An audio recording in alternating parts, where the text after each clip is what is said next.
We're back, people. We got another episode going on. It's the Talkin TV podcast. I'm Dom. That's Chris. I'm not doing the pointing the fingers this time because I'm really sick of getting confused with these fucking camera directions. And Chris, first off, before we hop into today's topic, how you been, man? I've been good, dude. You know, just sort of going through the motions of the day to day, trying to watch TV when I can. Yeah. But I feel that struggle. I feel that struggle hard. Emphasis on when I can. Yeah, exactly. Like it sucks because I literally went from being able to watch TV literally all day, every day, to only being able to watch it like for only like a few hours out of my day. And even then I'm like, man, now I understand what like normal people have to deal with. Like this shit takes time and I have to watch movies too. Like how does anybody in I'm like, wow, no wonder the only people who are able to watch this much content are the people in our space who do this for a job, you know? No wonder, like, half the shit, like, half of the shit that we've heard of, nobody's ever heard of. Yeah, that's exactly what it is. There's only so many hours in a day I'm learning lately. Yeah, and, seriously. It's very unfortunate. But, you know, Dom, thanks for asking. And, you know, not to be the rude one here, how have you been lately? Well, why would you asking me how I've been make you the rude one? If I didn't ask, rather. Oh, okay. Well, yeah, I mean, like I said, damn, Dom asked Chris, but Chris didn't ask Dom. Okay. Like, I mean, I'm still adjusting to my new schedule. I'm 4 weeks in now, and oh my god, I just realized that there's a reason why I wanted to leave waking up at 5 a.m. behind in my high school days, and now I have to do it again. And let me tell you something: 5 years is not as short an amount of time as I thought. And these waking up at 5 a.m.s, it's certainly started to take a toll on me. So that's all I'm going to say as far as that goes. The job is whatever. It's a job, but it's just, I'm like, why does it have to be at 5 a.m.? I could do 6. That's fine. That's easy for me. But 5, I'm like, ugh. And it'd be one thing if it was like once in a while, but it's every day. It's like, Jesus, can I get a break? But I like the bit that we started with about the whole watching TV thing and how there really isn't enough time in the day because people. So as you know, we started off this year, this very tumultuous, very all over the place, very, very depressing year, I would say, with a couple of top 10 lists that we did. We did what's it called? I got together with my buddies, Adam and Brandon, missed those guys. We covered we kind of broke down year by year some of the best movies of the last decade. Chris and I did our top 10 movies of last year. We also talked about all the A24 movies that we saw last year, which was an interesting batch to say the least. But one of my personal favorite top 10 lists that we kicked off the year with is our best TV shows. Because again, as we say, I am maybe the movie nerd, but that guy's sitting next to me is the TV nerd. And the show is called Talkin TV, after all. And it's funny because, Chris, I remember when we were first starting this show, and one of the biggest problems that we were having is you were just like, dude, if we're seeing a movie every weekend, where is there going to be time for TV? I'm like, I know, dude. And I was trying to come up with every other solution in the book to try and cover that. And I didn't know what to do. And then Corona happened and everything got shut down. And we all of a sudden had a lot more time for TV. A lot more time. Like, a lot. So with that being said, I figured that, again, since this was kind of a slow week and we didn't really have kind of a lot to talk about, we didn't really have any new movies that we particularly wanted to talk about. You know, I shouldn't say that, kind of back up and preface. We were supposed to do another movie this week, but needless to say, because of both current events and because of our own things happening with our own schedule, we decided to not do that movie, which shall remain nameless. All I'm going to say is that if you're going to pay $30 on a streaming service for a movie that's going to be free a month later, you're a moron, on top of many other things having to I'm glad you said that because we actually can't say the name of this film because we literally can't. YouTube will ban us, but I'm talking about the terribly disgusting Netflix film they just put out. Yeah. Which I hate them for eternally. And that was not the movie in question. So not at all. I'm glad you put the very specific $30 price tag on it. I was really confused there for a second. I'm like, that's not what I'm talking about. God, why would you bring that up? No, I know. It just happens to be that like this week, every YouTuber is like talking about a Netflix movie that shall not be named, and you went with the shall not be named reference. I just wanted to clarify that. Okay, well, thanks for clarifying that. I think the $30 thing differentiated it, but anyways, that's going to leave people very confused, and that's good. But we're here to do something that was similar to something that I did last summer, only on the movie side of things. So for anybody who's not familiar with, on my old channel, Movie Nerd Reviews, I did the Morgan J. Freeman Awards at the end of earlier this year, around the time when the Oscars happened, in order to cover the best of the movies in last year. And as you guys know, I did something similar a couple weeks ago with the Talkin TV Awards in order to honor the best in TV for this past TV season. But so Last year, leading up to the Morgan J. Freeman Awards, me and the guys got together and we kind of did like almost this weird little halfway podcast where we kind of just talked about all the movies that we'd seen so far that year and basically broke down our noms. We were there for like 3.5 hours. Needless to say, we don't have that much time today, but I wanted to do something similar to that today because, again, this being the Corona year, that still has somehow not prevented us from being able to watch a bunch of new TV shows. So with that being said, Chris, are you ready to divulge to them finally what it is the topic that is today? Well, today we're sort of doing like a TV recap is what I would sort of call it. Like pretty much the best way I feel like. Up until this point in time right now, 2020 TV recap, specifically 2020. I mean, sure, there's old shows I've watched this year, like Curb Your Enthusiasm and stuff, but like we're not talking about those today. We're talking about 2020 shows. Yeah, and I'm pretty sure the funny thing is that I think Curb has a new season coming out, but I don't remember if that's this year or next year. But I know it hasn't come out yet, and this is going to be its 11th season, which is insane to me. Insane, yeah. But so basically the way that this show is going to work format-wise is we're basically going to, Chris and I have still watched a decent amount of TV shows, not as much as we would have liked to, because again, I'm just looking at my list of TV shows that I've watched this year just compared to last year alone, and it is like my list of TV shows from last year is like this long, and my list of TV shows from this year is like this long. So that should give you guys like a little bit of a visual reference there. But so basically, we're gonna break down some of the shows that we've seen because there are shows that I've seen that Chris has not, and there are shows that Chris has seen that I have not.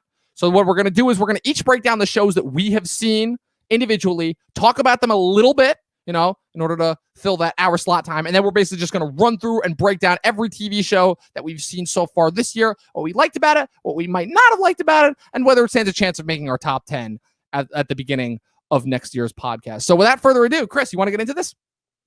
Sure. Yeah. I mean, how do you want to start this, man? I figure we'll kind of, like I said, you said it yourself. You have 3 shows that you've seen that I haven't. I have 4 shows that I've seen that you haven't. I'd say just... do you want to bounce back and forth, or do you want to just go through them all at once? I think we could bounce back and forth. All right, cool. So in that case, you start off because you're the TV nerd. All right. Well, I'm just gonna throw out there that the first show, and I have these. I mean, do you have yours ranked in any specific order? I don't have these ranked. This is more so of just like a loose freeform discussion. I have not ranked them yet. Me too. So I mean, let's start off on a strong note. Star Wars: The Clone Wars. Yeah. Well, I mean, that's one that we've both seen. I thought we were doing individual ones. Oh, okay. Sorry. A lot of words were said there, and yes, there were. It's a little confusing. Yeah, no. So for me, I guess there's just 3 shows that I've seen that Dom hasn't seen, to my knowledge. The first would be Kim's Convenience, season 4. For those of you guys who don't know, Kim's Convenience is a CBC show, Canadian Broadcast Channel show. It's a comedy about Korean immigrants raising, first generation American kids who are around Dom and I's age, and sort of the meshing of values and them coming from, an Eastern culture to a Western culture, and sort of the ups and downs of being an immigrant parent in Toronto, Canada. And it's a sitcom. So of course, all hijinks ensue, and it's really good. It's got such a charm to it. Simu Lee is going to be in one of the upcoming Marvel films as the lead, and he is one of the staples of that show. He plays the older brother.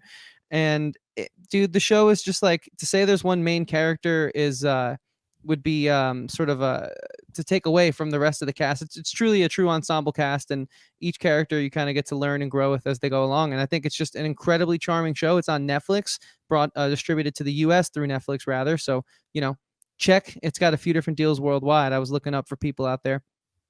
I say give it a shot. If you like sitcoms, if you like good family drama comedies, this is for you. So. Yeah, you've talked about this show a lot. You've tricked me a couple times into thinking that it was going to be a certain other CBC show. But yeah, you've talked a lot about the show. And real quick, just remind me, the guy who's going to be playing, is he going to be the one that's playing Shang-Chi? That is correct. All right, got it. Just wanted to make sure that I got it right. Yeah, that's literally the only thing that I can say is that you've talked a lot about the show. I've not seen a single frame of this, so I have no comments, unfortunately, to offer. So yeah, next on your list of shows that I have not seen from this year. Oh, so if I'm keep going then. Yeah. All right. I don't know if this counts as a show, but it was a 3-part special on Netflix called Middleditch and Schwartz, which is an improv sketch. That counts. If SNL counts, that counts. Yeah, and it's getting renewed for another season. They're calling it season, so I guess it's a show, but really it's just Thomas Middleditch of Silicon Valley fame, amongst many other things, and Ben Schwartz of Parks and Rec fame, amongst many other things, sort of showing their improvisational skills chops. I mean, they're both UCB students, and if you don't know what UCB is, go and look it up. It is a legendary sketch and improv comedy troupe. They have chapters all over the country, and some of the biggest names come out of there. And these are some of the more recent bigger names, as they're generally younger guys. And it's absolutely hilarious just to see how talented they are and how they can weave storylines out of thin air. Because the thing about this thing that really impressed me is it's not just like randomness. It's randomness, but they're building a narrative and developing characters improvisationally on the spot, and they reach a story climax and arc and endpoint. And it's just really impressive. And it's cool to see two actors that I very much so enjoy kind of showing a different side of their chops. So would you say that this is kind of like a mix between like a stand-up special, a sketch show, a stand-up special, and a sketch show? Because that's kind of the vibe that I was getting when I watched the trailers for this. I watched the trailers for this, and I didn't really know what to expect. I just saw, John Ralphio and Richard from Silicon Valley. That's pretty much like all that Thomas Middleditch plays. And like they're Except just for like being the Verizon guy. Yeah, well, that too. But yeah, even then, I'm like, oh, Richard. But yeah, like, and I didn't really know what to make of it. And so that's kind of like why I'm like, and also, like I said, my thoughts on just anything comedy now aside. Would you think that it would be something that I could get out of it is the question. I mean, yeah, if you want to see talented people do something that is very impressive, then yeah, I think anyone who appreciates art, because I would call this avant-garde theater, to be completely honest with you, because there's no props. There's literally, like, when they are pretending to sit in a chair, they are squatting using muscles to like maintain that sitting in a chair thing. It is just completely free form. And it's kind of why I love podcasting, is why I like this special, because it's no holds bars. Whatever the moment brings you to is where you go. So if you like that type of art form, yeah, like outside of the box type art form, then yeah, 100%. Check it out. Interesting. I'm not going to lie. This is not where I was expecting you to go. All right. And then your last one that you've seen that I have not? Yeah. So I actually have two more now. I forgot. So one is Ricky Gervais's Afterlife, which I feel like I've spoken about a few times on the show.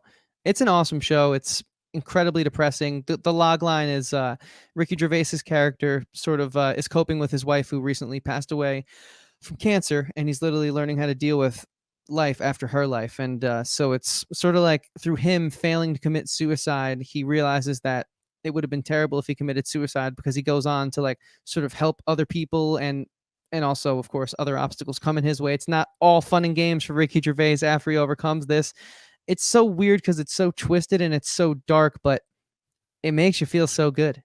But it's terrible, like the scenarios and the things that happen to all of these characters. But it's just another one of those like family sort of interwoven, because the characters become a family, but they're not genetically related. And it's like kind of like an Office or like a Parks and Rec type thing, where like at the end of those seasons, or even Community, right? Like at the end of like the show, you're like, oh man, I watched these guys grow and become like so much more than just friends in the study hall. And so it's got that type of sitcom charm to it that I think is like, if more eyes were on it, it would be talked about more. But you know, Netflix doesn't market anything, so whatever. At least you're starting to understand why I hate them so much, Netflix. But yeah, for what you made it sounds like a typical Ricky Gervais thing, which is that it's great and it's so naturally him, which is pretty much everything that he's ever done. Like, because that's the one thing I've learned to love about Ricky, is that he does not let anyone tell him what to make with his content. So yeah, he's the director, he's the producer, he's the writer. So it's 100% a passion project. And then the last show is a show by a comedian called Mae Martin. She put out an incredible show on Netflix this year. 6 episodes, 23 minutes each. It's called Feel Good. And dude, let me tell you, it is just absolutely phenomenal. I can't even explain it. It's like one of the greatest love stories I've literally ever seen in my entire life. So yeah, you told me a lot about this show, and it sounds like it's something right on my alley. Because, like I said, I've said multiple times that I'm not a fan of certain genres. I'm not a fan of rom-coms or romance of any kind, unless it's coming of age teen, or unless it's British. Because pretty much anything British, I love. And I know that show Fleabag, the Phoebe Waller-Bridge show, got a lot of eyes on it last year. And so, did you hear anything about that show? Like only because the only reason why I'm asking is because you think that this show would like kind of compare to that show. Well, this show is an English show, and well, that was too. That's why I'm asking. I've never heard anything about that show. I will check it out. But the one last thing I want to add about Feel Good is that it's like one of those shows that makes you just want to like create something after watching it, which not many shows do, to me at least, inspire me enough to want to like create something. that's just how moving it is, in my opinion. So That's impressive. yeah. All It's right. my number one show of the year so far. So, All right. spoiler alert. That's impressive. Yeah. Mine we'll get to, because again, mine is another one that I know for a fact you have not seen. So those are your 4, which again, you lied to me because you said it was only 3. And I'm like, wait a minute. I just had to show because you towards some love. Yeah, I was about to say, I'm like, because you said the first 2, but then I'm like, wait a minute. I'm like, you have that other British show in addition to Afterlife, which I knew you were going to give a shout out to. So you fooled me there. I like it when you do that though. So I like my lying co-host have 4 shows that I wanted to talk about, but again, I'm not going to talk about these shows for too long because I think that of these 4, there's only one of them that I actually genuinely love. The other 3, I came out of them and I had infinitely different mixed reactions to. The first one is Hollywood, which is Ryan Murphy's first of his 8-picture deal that he signed with Netflix, which, again, Ryan Murphy basically made FX the household name that it is with shows like American Horror Story, People vs. O.J. Simpson, Feud, and a bunch of other Pose, which I know he executive produced, and a bunch of others that I can't remember off the top of my head. And this is the latest in his installments on alternative history, LGBTQ relations in the US, and just his flair for the dramatic, as I like to say, because if there's one thing that I have likened to Ryan Murphy as a creator, it's that he loves to take nonsense and make it sound important. But this is weird because it's a little bit down the middle where it's taking the alternative history approach with looking at the golden age of Hollywood, but almost from like an alternative lens, kind of like what Quentin Tarantino did Once Upon a Time in Hollywood, where it's like almost like a wish fulfillment phase where it's like, oh, this is what would have happened if like Hollywood wasn't notoriously racist at the time. And the one thing I'll say is that it's not the best show that came out this year, but I thought it was entertaining. I'm very 50-50 hit or miss when it comes to Ryan Murphy stuff. Sometimes I really enjoy it. Sometimes I really can't not stand it. And this is one that was literally just right in the middle, where I'm like, I enjoyed the lightness and the fluffiness of it, keeping in mind that I watched it right in the middle of when Corona was going on. I actually like the majority of the performances. Another Ryan Murphy thing that has got a tremendous cast. You got people like old school stars like Patti LuPone, Holland Taylor, Jim Parsons, Dylan McDermott, what's his name? Joe Mantello. Rob Reiner has a little cameo in this, along with a bunch of other new up-and-coming stars. Darren Criss, who is a Ryan Murphy regular. Samara Weaving. What's her name from Spider-Man? Laura Harrier. But for me, the standout was easily the kid who played the writer in the show, Jeremy Pope, who actually just got an Emmy nomination for it, rightfully so. But yeah, it's not the best show that I've seen, but it's a fun kind of waste of time, like turn your brain off kind of a show. And I hate using that term, but I find that I'm using it more and more.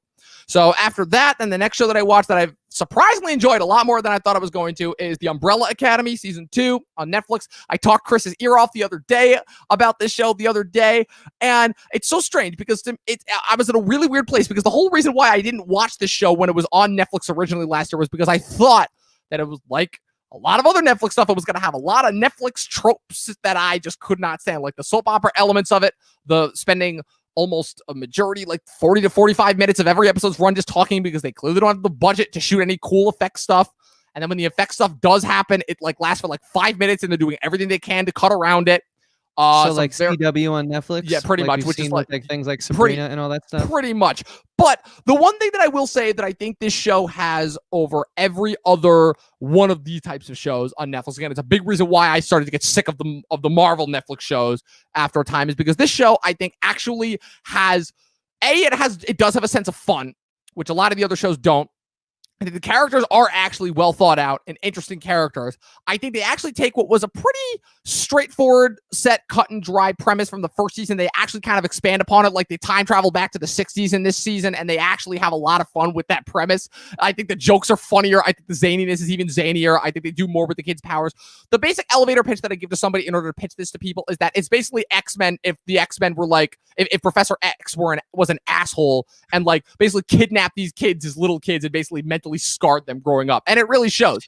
I think the performances are better for the most part all around. I'm sometimes the biggest fan of all the actors. Robert Sheehan with the show went from being my least favorite actor of 2018 to being the best part about the show, which is still insane to me. And again, if you were a fan of this first season of this show, I think you're going to like this season even more. So that's The Umbrella Academy. My third show is On My Block, which is an adorable little show that, again, is basically the equivalent of kind of those Disney Channel sitcoms that I grew up really enjoying, you know, your Shake It Ups, your Sweet Lives of Zach and Cody's, all that. But the big key difference is that this show never once lost sight of kind of where it took place, which is that it is very clearly taking place in the hood suburbs of LA. And it has a primarily minority cast, with the entire cast is all African American and Latino. And these kids are an incredible batch of young actors that they've gotten. It kind of kills me that they only talk about Stranger Things and not this batch of young actors, because they really do a good job here. And this season is just yet another continuation of walking a really fine line between like having some really goofy, zany, insane sitcom comedy, also having like some really awful, like tragic moments, because there was a lot of gang and violence stuff that happens in this show, and it does not hold back when it comes to that. So that's on my block. So those are 3 shows that, again, they were all fairly enjoyable. I was able to like kind of turn my brain off and enjoy all of them. But the number one show that to me is still my absolute favorite show of the year. It sucks that this show had to leave us, but it went on the absolute highest of highs. And it kills me because this finale I watched like right around the time that the Clone Wars finale happened. And I was like, oh, goddamn, now we have 2 animated shows that are arguably like 2 of the greatest animated finales that I've seen.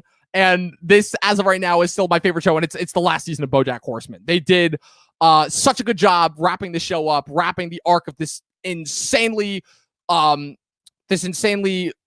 of very split down the middle, very morally gray, very all over the place, like hateable, but also likable character. The voiceover cast is still all great. Everything that you loved about the show is still there. They did with this show kind of what they did with the last season of Breaking Bad, the last season of Mad Men, last season of Sopranos, where they technically, it's all one season, but they split it up into 2 parts. Part 1 aired in October of 2019, and then part 2 aired in January of this year. So it's technically the last 8 episodes of the show. And the thing that I always liked about this show, and the reason why, to me, I kind of hold this above your normal caliber of animated adult TV shows, which is that this show was never interested in just being a comedy and just delivering us the same types of jokes every single week. This show was actually interested in having a lot of depth, a lot of surprisingly deep and dark subject matter. It actually wanted to make a statement. It actually wanted to examine its characters over the course of these 6 seasons.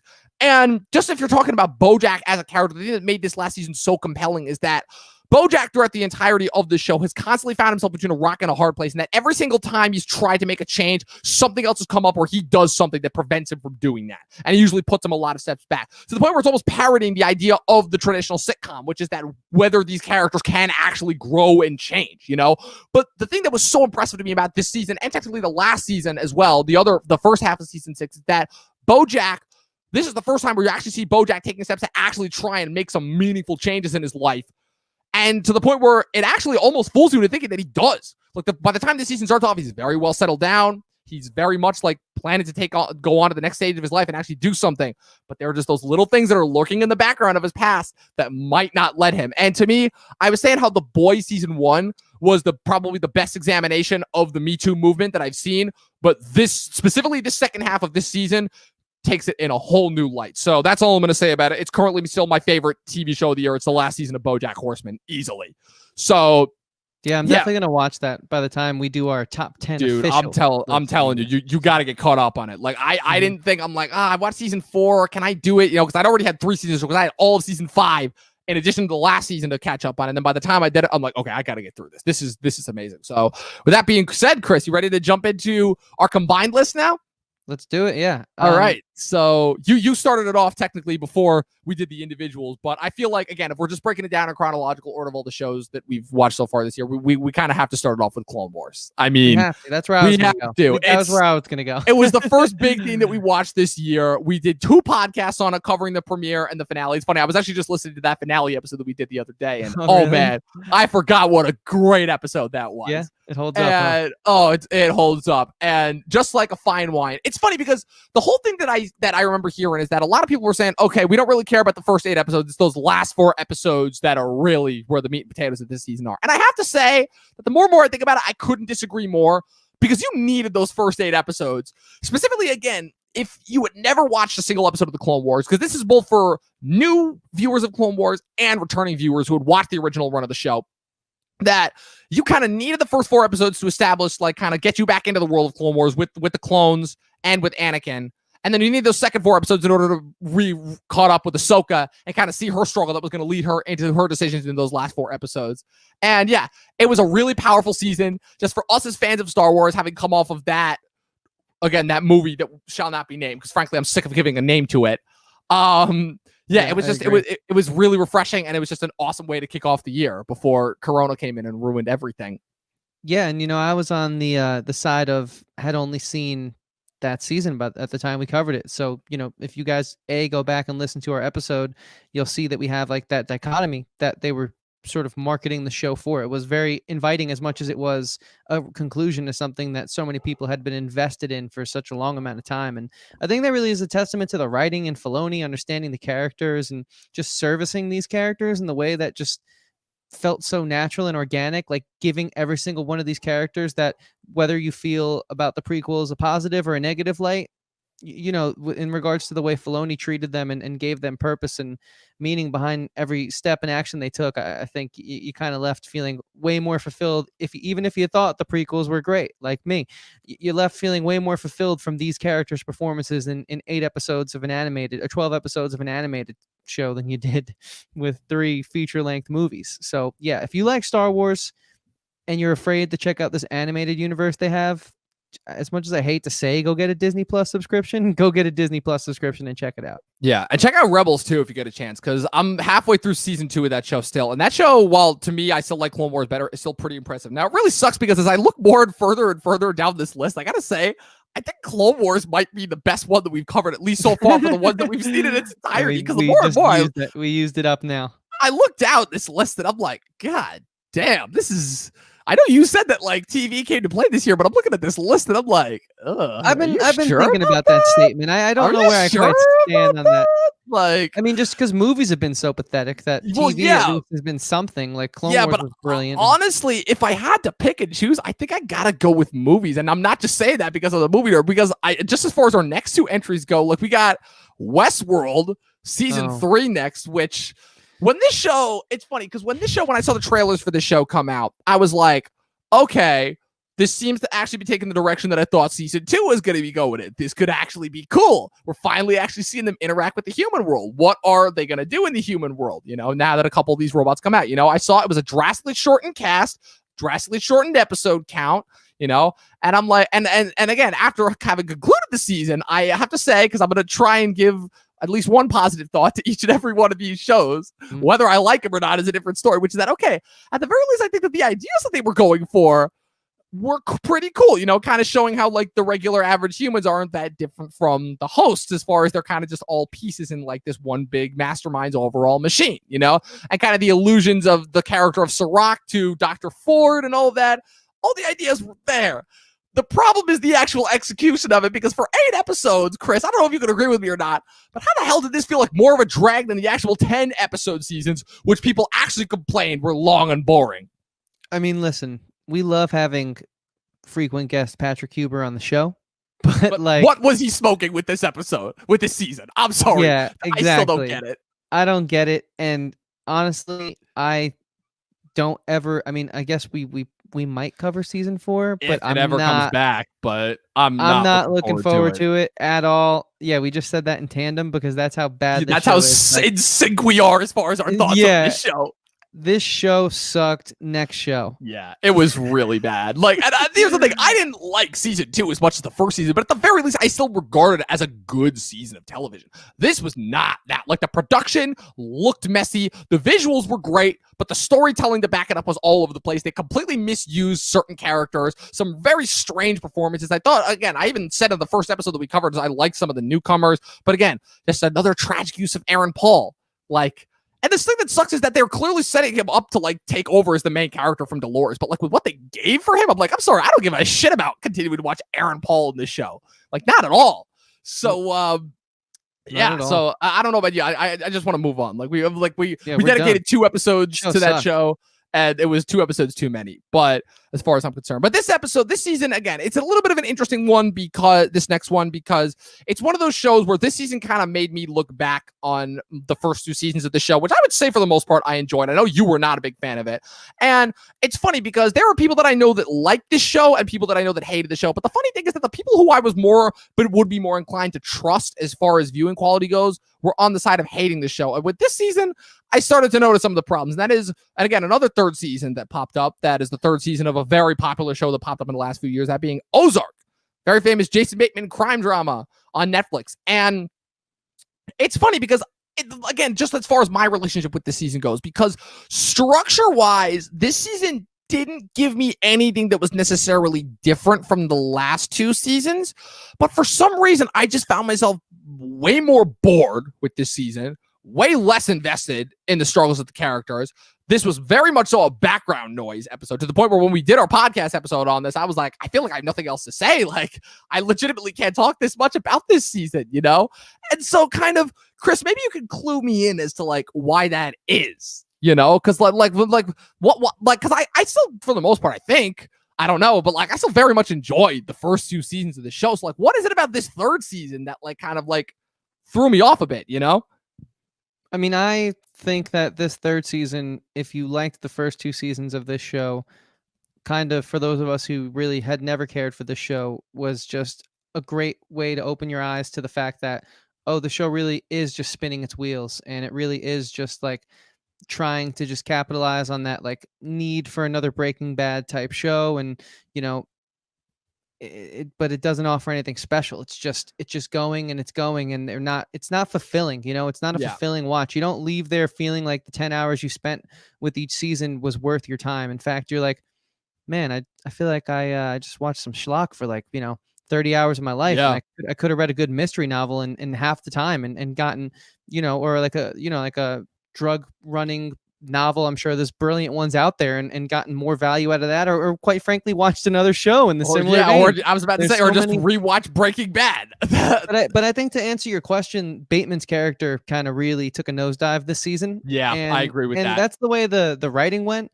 You know, it was a little less about him and more about the family unit and them adapting, but I just don't think his supporting cast quite stepped up the way that they had to. So. And it's funny because there were characters in the supporting cast who, for the most part, I enjoyed the first 2 seasons, and they just did do it for me. Like Wendy, I never really liked Wendy that much, but this is the season where she really started to show her true colors. Is like, oh, wow, you are just bad. So you're the one that's going to be bad news here, you know? And it's funny because Ruth, for the most part, I thought she was a pretty compelling character the first couple seasons. Here, she started to annoy me. The kids, I think the only one of these characters that I actually enjoyed was the son, Jonah. The brother character who they brought in, everyone loved him. I'm like, get this guy out of here. This guy's a terrible actor. I don't believe his accent for a second. This guy's awful. The one remaining, it's funny because they killed off, I think the problem that I'm realizing is that they killed off, to me, 3 of the best characters on the last season, which that being the FBI guy, Petty, which say what you will about him, that guy was a very interesting character to say the least. Jacob, who, because it's Peter Mullen, and Peter Mullen's awesome, and Buddy, who was the MV friggin' P of the show. And they killed all 3 of those characters off last season. So, like, what are you left with this season? You got the brother who's lame. You got the Janet McTeer character who apparently was so forgettable and so expendable that they literally just axed her off at the end of the season. And then the new kind of drug lord who they brought in to try and replace Dell from the first season, who was so awesome. He was such an awesome villain that they literally couldn't even keep him around for the rest of that first season. Right. So that was that. And yeah, that kind of shows the trajectory of where this show's going. And this next season is going to be the last. And the only thing that I had to say to that is thank friggin' God, because at the very least, we don't have to wait for more seasons to trudge through after this next season. So yeah, that's our Ozark conversation. And yeah, I think we can just leave it at that. Wow, man. Go check the replay. We did a whole couple episodes on it. Unfortunately. That one we only did 1 episode on. Thank God. Oh, right. We just did because it's Netflix. Because it's Netflix. You gotta binge them all. Yeah, right. But the next one we did 1 episode on, but I'm really happy that we did this one because, again, this is giving, again, another shout out to our home area. Another shout out to me, I would say an actually really well thought out, and to me really introspective and thought-provoking type of a show, which is what we usually expect from HBO. But the interesting thing about this show is that I never knew, everyone, you couldn't go 2 feet in our area without hearing about the show. They're like, oh, the new Mark Ruffalo HBO show, it's like those 2 words, Mark Ruffalo and HBO, and that's all you needed. But to me, the third name that I kept looking for is, I'm like, okay, well, I have no idea who's doing this. But when I found out that it was Derek Cianfrance, the director of Blue Valentine and The Place Beyond the Pines, that opened my eyes, and I was like, oh, okay. So this is going to be something different. And after I watched the first episode of the show, I was sold. And so the next show that we both watched, Chris, you were unfortunately unable to make the episode of this where we interviewed my friend Brandon, who worked on the show, which is, I Know This Much Is True. Again, shot right here in our hometown, our home area. And the more and more I think about it, I love this freaking show. I think the first half was significantly stronger than the second half. And I think the show ended on a little bit of a whimper, just a little bit. I think it was a little bit too emblematic of the third season of True Detective. But for what this show was kind of able to examine as far as mental health goes, as far as family lineage goes. It got a little bit, I feel like, long at points. I definitely felt like this is like a 4-episode series that kind of got stretched out into 6. But for my money, the great points of the show shined above all else, namely in Ruffalo's performance and in the supporting cast. Again, a lot of really unexpectedly great performances that I was not expecting. Rosie O'Donnell and Catherine Hahn, who are 2 actresses that I had not seen dramatic performances of this caliber from, really, really impressed me. Again, it was cool spotting all the sites from our hometown. And I'm like, I know that location, I know that location, I know that location. But yeah, this is a really introspective show. Like you said, it was deep. It was very dark. It was very, very depressing. Like every other minute of this episode, it was like trying to pull something out of the woodwork where it's like, oh God, what's the next thing that's going to happen to these guys, But the thing I liked is that it never really became that show. It was always a show that was like, no, this is just the story, and it kind of never got away from that, which is something that I really, really appreciated, because so many shows now you see just kind of specifically with HBO fall into that gimmick of like, what is their meme catchphrase going to be? And this show never really fell into that for me, which I very, very, very much appreciate. Yeah, contrary to Dom, guys, I usually don't watch these types of shows because I find them quite hard to get through and honestly quite full of themselves, especially with messaging as heavy as this and with how slow-paced they are. And I love slow-paced, dramedies, dramas, and all that type of stuff. I mean, I just told you guys earlier, my number 1 contender for show of the year this year is quite so that. It's not very eventful. To further elaborate, while I did say it was 23-minute episodes, they're heavy, okay? And this show's heavy too, but it's a different kind of heavy. But there's a lot in there that's good, though. I think if you can get through this watch, which is a challenging watch, and which I think strikes a chord with a lot of people personally, whether you know people like this or people who have been through this, or you yourself are going through something similar, because although it's not talked about as much in the forefront these days as other sort of like pressing social issues, mental health is a big one still. And so if you can get through all that, because it's heavy, it's it's a lot to sift through, and you got to pay attention during this one as well. It's not one of those you can text every 5 minutes and look away. So if you're in for that, and you can accept it for that, and accept the pace that's a little slower, and I would dare say a little more traditional of TV, and a little less of the bells and whistles of the rapid pace that streaming has kind of changed our mentalities. And so if you can get your goldfish mentality a little bit out of the way here and focus on something, I think it's worth the watch. And that's coming from someone who had to do that. So just being honest and letting everyone know that, like, it's going to be a little difficult, especially if you're a product of this generation like Dom and I, but it's worth it. So absolutely, yeah. No, I like the goldfish metaphor there. That was a pretty accurate one. It was a pretty interesting one. Yeah, people, this is a great show. Again, it's one of the most introspective and thought-provoking shows that I've seen so far this year. And even though, like I said, it's not a perfect show to me, but it comes as close to it as we can. Now, unfortunately, we got to jump ship to the complete opposite end of the spectrum, literally right back where we started. Again, I was listening to this episode the other day, and oh man, this was a fun episode to record, not a fun show to watch, because oh man, for, again, the spiritual successor to The Office and Parks and Rec, and clearly Netflix's attempt to capitalize on the force of The Office, we unfortunately had to sit through what felt like 10 hours when it was really only, like 6 hours, 7 hours total? Was it? Yeah, but it felt like that. Too much. That's Space Force. Again, Michael Schur and Steve Carell, because not Michael Schur, Greg Daniel and Steve Carell there you go. Yeah, co-producing credit, co-creation credit on this, in their very poor attempt to go for more of a darker satirical edge while also mocking the current state of politics. I don't know what their problem was, as far as like whether they just were too scared to go into the areas that they needed to in order for the show to work, or if they just weren't smart enough to pull off the type of humor that this show needed to work. Well, I've been thinking about it a lot. What I think, yeah, me too. I want to hear your thoughts on it. I think what it is that they thought they went so far into this rabbit hole, but really they're such a product with themselves, so trained to only think what they're allowed to think and only say what they're allowed to say, that what they thought was risky, the rest of us people who, don't just take one news article and take that for fact. We go and read a bunch of different articles because we know that everyone has their own bias, and we need to formulate a very honest opinion if we want to truly honor anything, were like, well, you didn't do that at all. You just kind of pandered. They pandered, is what I think it was. Not to mention the fact that we're, we're no, you didn't cut me off, which is that we're a generation that is literally inundated with the 24-hour news cycle, especially now in the COVID cycle. So for them to know that, because again, for them not to know that, again, just shows that they lack the common sense that is so very much missing from The Office. Wonder why that show was such a success. And it just shows that, they completely lack common sense in order to understand that, we as viewers are smart enough to understand when we are getting good satire and when we aren't. And so for this show to kind of not do everything it needed to do as far as do that in order to be anything less than great is just kind of sad, especially for the people who have watched The Office like 30 times over and were kind of craving the next show from these guys. It's sad. Again, I've said it before. I'm not the biggest fan of The Office, as a very controversial Facebook post that I made a couple days ago stated. I'm much more so of a Parks and Rec guy than an Office guy. But I was excited to see the next thing for these guys. I like the cast. They involved another tremendous cast. And again, it's another show where all the pieces were there to be great, but it was just clearly lacking, just like that one thing that it needed. And man, did it make this thing a chore to sit through, Like, I literally said on the podcast, I fell asleep during one of these episodes, and I should never, ever fall asleep during a Greg Daniel, Michael Schur show, So, no. As far as that goes, let's, again, it really sucks because as far as I went down this list, I'm like, man, we did not have as many good shows as we thought that we did this year. But the good news is that chopping these shows apart. Yeah, well, the good thing is that these last 3 shows, at the very least, it looks like those were the last couple bad ones we had to talk about, because these last 3 shows, 2 of the 3 are not finished yet. We're about halfway through with each of these shows, but I think it's safe to say that these last 3 shows, you and I, we loved these shows.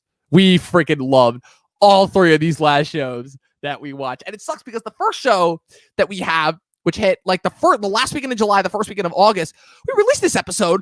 And even though August was like our most successful month as far as episodes go, we had our Spirited Away episode. We had our Legend of Korra episode, we ended it with our Cobra Kai episode, which, by the way, are all on youtube.com. All on YouTube. TV. On Talkin TV. And then we released this episode first, and we figured it would be hot. And nobody talked about or even watched the show. And we're like, what is wrong with you people? Did those Michael Bay movies just burn you like that badly that you just don't want to give anything Transformers a chance? Or was it, again, like I can so easily blame it on Netflix, where they just didn't market this, and because it wasn't like a big enough thing that people were talking about, like nobody knew about it? Because I'm talking about Transformers War for Cybertron Chapter 1 Siege. Granted, it probably didn't help that the title is that long, but Chris, this show, we both watched it, and our reaction was pretty much the same, and we're like, whoa, Transformers is back. This is like the next stage as far as like specifically Transformer storytelling goes. But it was also super fascinating in the sense of like, because it was creating like this,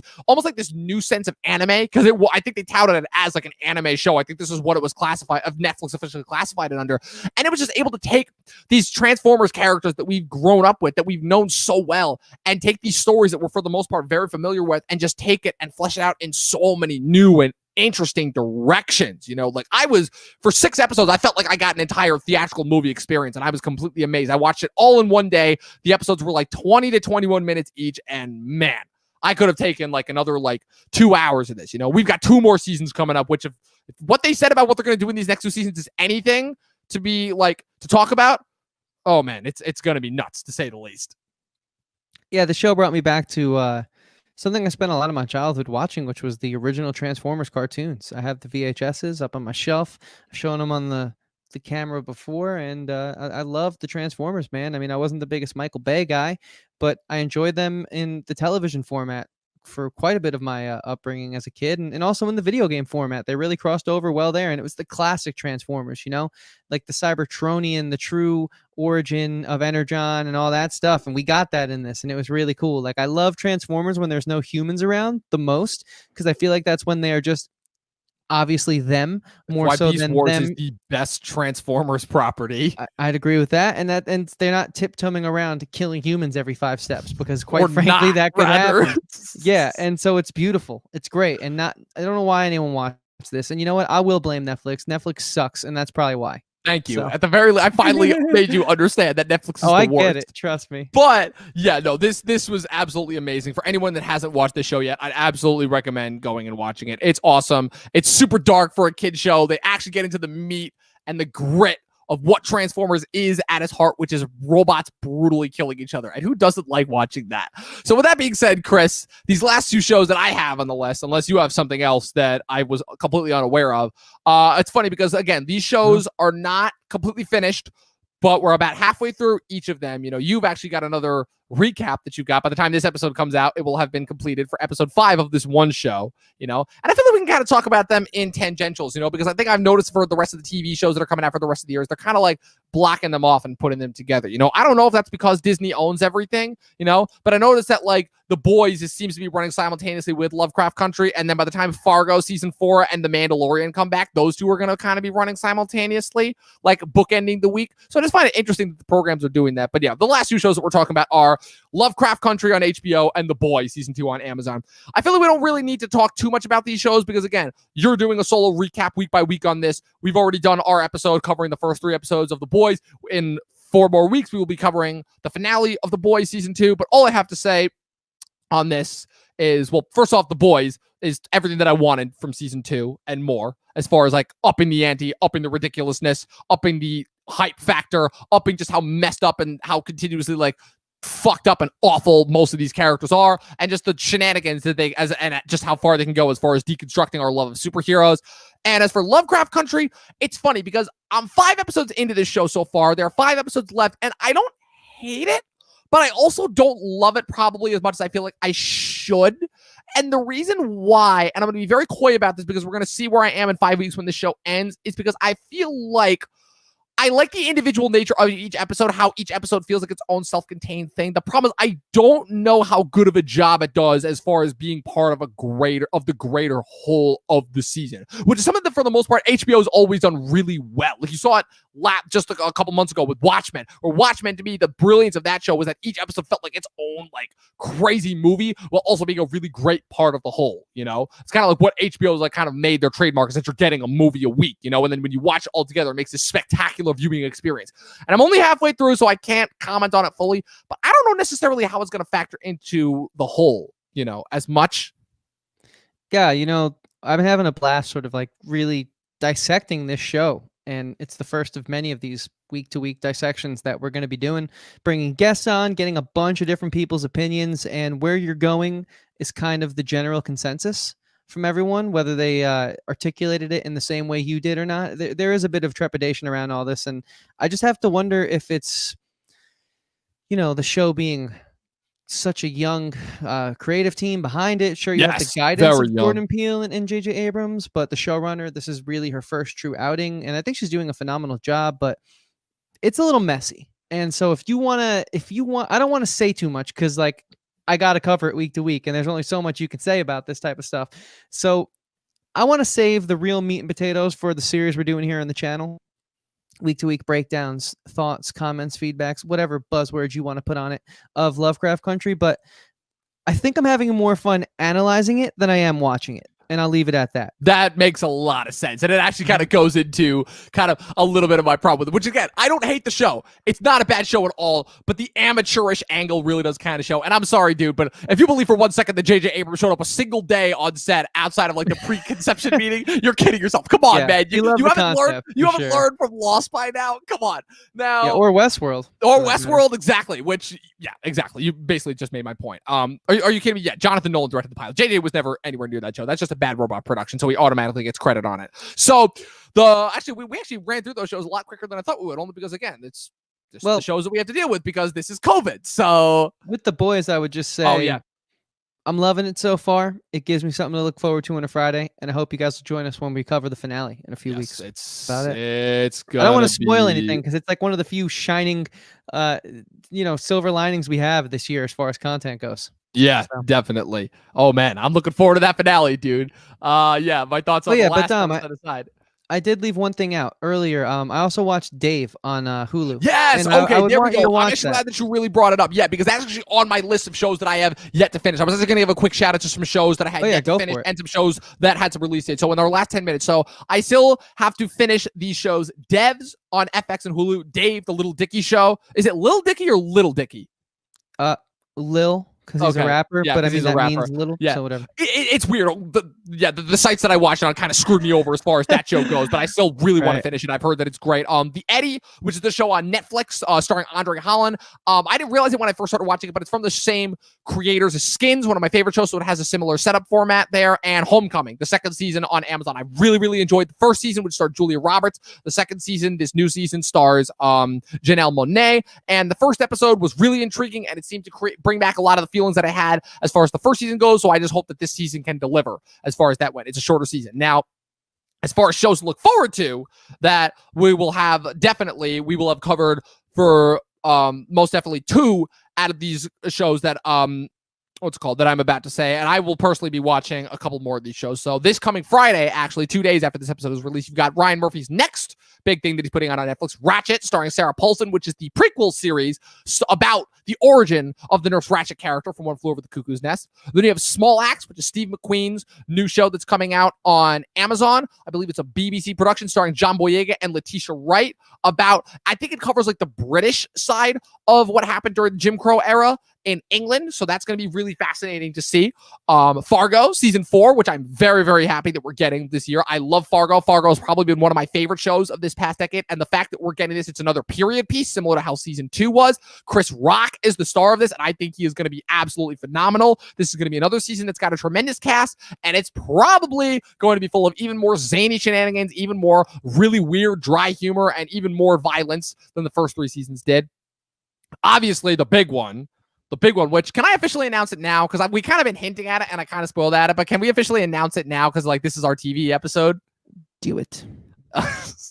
I'm glad that you understood what I was talking about without even knowing a single thing. No, The Mandalorian season 2, guys, similar to what Chris has been doing with Lovecraft Country, we will be covering, and it'll be the both of us this time, not just him. We will be covering every Friday night. Make sure you keep that Friday night in place of our watch-alongs, because this is going to come right after our event that we have coming up in Halloween, which you guys will find out later on. Oh yeah. So starting on sooner than later. So starting on Friday, October 30th, with the debut of the first episode of The Mandalorian season 2, we will be covering each episode in a recap week to week. We will be going through what we liked, what we didn't like, whether Chris is still pissed about the show because it might continue to be the procedural that he hated about it in the first season.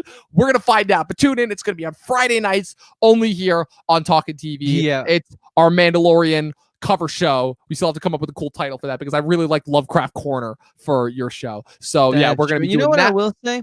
We're going to have a lot of free time this winter, it's looking like. Yes, so we are. Go deep on this show. I'm prepared, dude. I'm prepared because, like I said, we're busy right now, but that can all change come the winter. And like I said, we got a lot more projects coming up. And the last show that I wanted to give a shout out to real quick is his Dark Materials season 2, which I'm really glad that of all the shows that got pushed back, this show is coming back. The first season, it wasn't the greatest show, but as far as an adaptation of a book series that I very much enjoyed, that thank God didn't go to Netflix, I very, very much enjoyed it. They kind of took the British edge with it. The CG was actually really impressive, and for any fans of the trilogy of books that this is based on, that being the trilogy of books also called His Dark Materials. The first book, The Golden Compass, was adapted into a movie back in 2007, but that first season that came out last year was an 8-episode adaptation of that first book.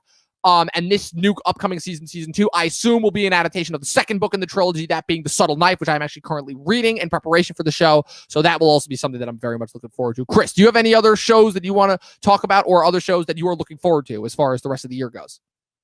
I just forgot to say that Altered Carbon season 2 on Netflix, pretty big letdown. So yeah, another one, man. Oh, this is going to be an interesting top 10, but it might end up being a top 5, but who knows? It might, yeah. So with that being said, that was it. That was all the TV that we've seen so far this year. That was a lot shorter of an episode than I thought it was going to be, mostly because every ranked list that we did before this was like an hour and a half long, and this one we were only here for 53 minutes. So, hey, yeah, well, if you guys haven't watched most of these shows, you're clearly doing yourselves a favor, because we were just gluttons for punishment, and also like just had to deal with what we got this year as far as TV went. So, yeah. But also I'd like to ask the audience, if you watch these shows and you like them, A, what did you like about it? And B, are you going to watch the next seasons? And also, what did we miss? Yeah. What did you guys get from these shows that we missed? Seriously, what do people love about the season of Ozark? I don't get it. I really don't get it. And also, what did you watch that we didn't? Because these Yeah, aren't the we'd love to only hear shows that. that came out this Yeah, year. we are but guys. We are always looking for new content to watch. As you can see in the title, we are the Talkin TV podcast, not the Talkin Movies podcast like I originally wanted it to be. And yeah, like I said, it's again, this year was a very slim pickings as far as content went. We kind of had to go with what we could. And yeah, whatever suggestions you guys have, we are more than willing to go for it, assuming that we have time. You know, we don't have that many more shows that we're gonna watch for the rest of the year. So yeah, whatever suggestions you have, throw them in the comment section below. We'd love to hear them. And if you wanted to let us know on social media, where can they do that, Dom? They can do that on Facebook and Instagram at Talkin TV No G podcast, at Talkin TV podcast on Facebook and Instagram. Guys, we put up new content on our YouTube channel, which is just Talkin TV. Make sure you include that apostrophe. It's very important. No G, because the YouTube algorithm will probably send you someplace else. And we don't want that because we love you guys. And we're always looking for new people to join our ever-growing community. Guys, the year of 2020 is winding down. Thank fucking God this year is almost over. That's all I have to say there. And as always, we are always growing. We are always adding new things to our show. We've got a lot of things still planned for the rest of the year. We got a big event that we're still going to wait in order to tease just a little bit because we got to wait for the things to get a little spookier in the air is all I'm going to say. We've got a Mandalorian recap series. I've been taking a break these last couple of weeks from the top 10 list, but I've got a few more top 10 lists that I want to put out before the end of the year. Chris has definitely got some more solo content. I know somebody's got a Star Wars related No NPCs episode coming up on the horizon. And also, I'm definitely getting Ian back because if that Mortal Kombat watch along showed anything, it's that you and Ian, when you two go head to head on Microsoft versus Sony, is going to be even better than that goddamn South Park episode. It's going to be great.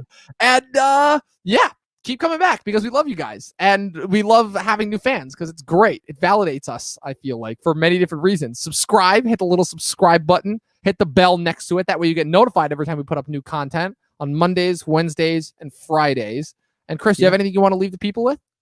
Just a simple thank you. We appreciate it a lot. And it's a lot of fun doing this show. And we've been pretty stretched thin lately, but we're still making it happen because you guys are making it happen for us. So we appreciate being a part of this this relationship we have. And if you guys are a part of this relationship, you do know that there is one and only one way that we like to end this show here. So I'm going to turn it over to my co-host, my main man, Dom, aka the movie nerd Rizzy. Dom, do you have a final message to leave the people with here today? Watch more fucking movies and TV, people. We out.